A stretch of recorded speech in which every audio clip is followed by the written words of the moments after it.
All right, so just a quick recap of where we were from the other day, at least what I can remember of where we were. The objective is to solve systems of equations by elimination. So this is another algebraic way of solving systems instead of graphing. So we have substitution and now elimination. So to eliminate means to get rid of, and we can solve systems of equations by eliminating one of the variables. In order to eliminate a variable, the coefficients have to form a zero pair. So we already talked about what a zero pair looks like, and we did these examples the other day. So let's take a look at some more examples. So I skipped the first example because I didn't like it, but I'm pretty sure we got through this example. So just to remind you, we looked at the zero pair between the y coefficients. So we have a negative 3y and a positive 3y. So when we add those two equations, which we can do because of the addition property of equality, we're going to get those coefficients, the y's are going to disappear, and so we're going to have 4x equals 20. We're going to solve that and get x equals 5. Just like with the substitution, we're going to take that 5, substitute it back into one of the equations. I chose to do the second equation because the numbers were a little smaller, and then find that y equals 2. So the solution to the system was the 0.5 comma negative 2. So let's take a look at the nickel, which I don't believe that we actually did. So when we take a look at this one, it's a little bit different than the last one. The reason being, we don't actually have a zero pair here. We almost do. We have the 2's, but they're not the opposite coefficients. So what we're going to need to do is take one of these equations and change the negative 2y into a positive 2y. We're going to use the multiplication property of equality, saying that we can multiply an equation by anything we want as long as we do the same thing to both sides. What I'm going to choose to multiply this equation by is negative 1. I'm going to multiply both sides by negative 1 so that I can change this sign right here. So when I do that, here's what we get. I'm going to keep 6x minus 2y equals 4 as the original equation. When I multiply the negative 1 times everything in the equation, I get negative 4x plus 2y equals negative 2. You need to be really careful with your multiplication, making sure you don't skip any multiplications, making sure you don't miss any negatives. And now I'm going to add the equations just like that first example. So positive 6x plus 4x minus 4x gives me 2x equals the zero pair here is going to be gone. The y's are going to be gone. And so now I'm going to be left with equals 2. So therefore, divide by 2, x equals 1 is my x coordinate. Now that I have one of the coordinates, I need to go back and substitute into one of the equations to find the other. I'm going to choose to use the second equation because it looks less complicated. So I have 4 times 1 minus 2y equals 2. So I have 4 minus 2y equals 2. Subtract 4 from both sides. I get negative 2y equals negative 2. Divide both sides by negative 2. And y is positive 1. So my solution to my system is 1, 1. Now, to test that, I would substitute this point back into each equation for my x and my y to see if I get a true statement. Has to work in both. If it doesn't work in both, it's not a solution to the system. So let's take a look at the next problem. So you try it here. So it says we have 3x plus 4y equals 10 and 3x plus 2y equals 8.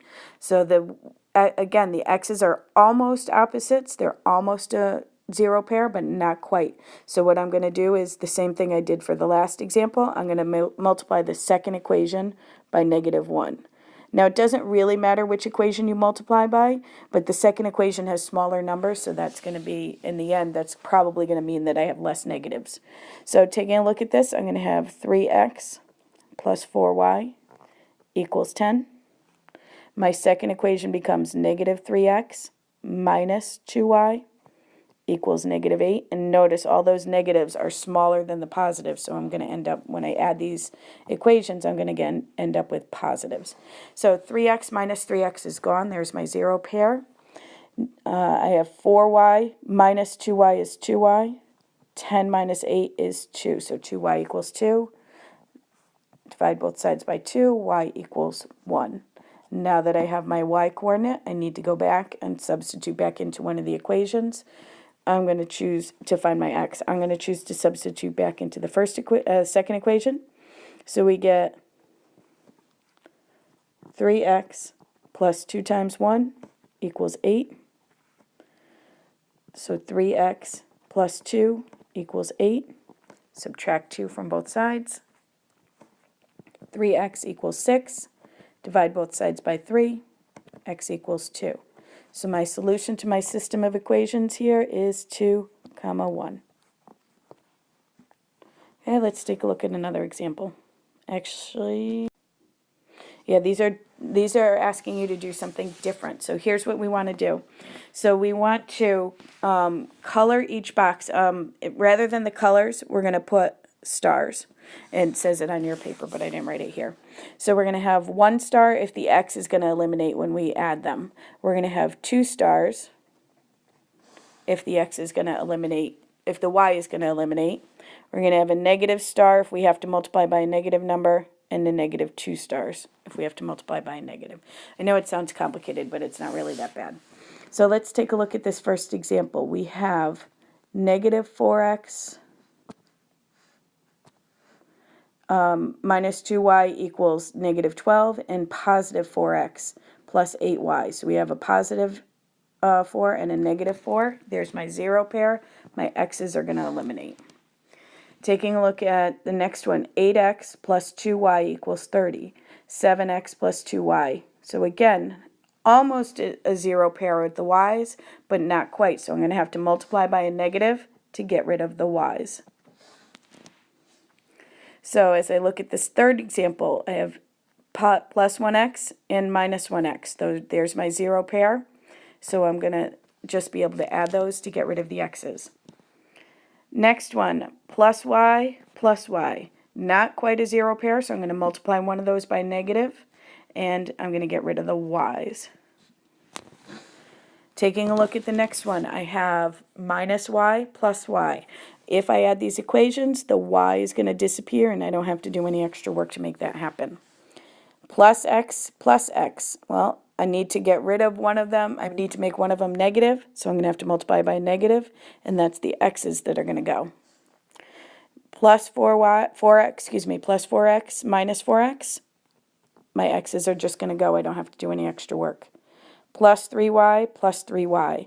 In order to get rid of the y's, I'm going to have to multiply one of those equations by negative 1. Minus 6x plus 6x. So we have, when we add these, the x's are just going to disappear without me having to do extra work. The y's are almost 0 pair, so I'm going to have to multiply by negative 1 to make it happen. And then the y's are what's going to disappear.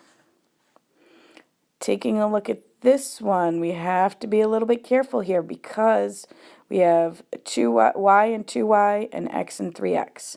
It's not in standard form here. They're in slope-intercept form, so you just need to be careful about lining up your variables so that you can see which ones are actually going to eliminate. In this case, the x's are going to eliminate. Negative 6x plus 6x, x's are going to eliminate again. Okay, so that's what you're looking for when you're looking to see if you can eliminate one of the variables. You're looking for one of them to have opposite coefficients. Later on, we're going to learn how to make them have opposite coefficients, but for now, you're just looking to make them have, you're just looking to see which ones have.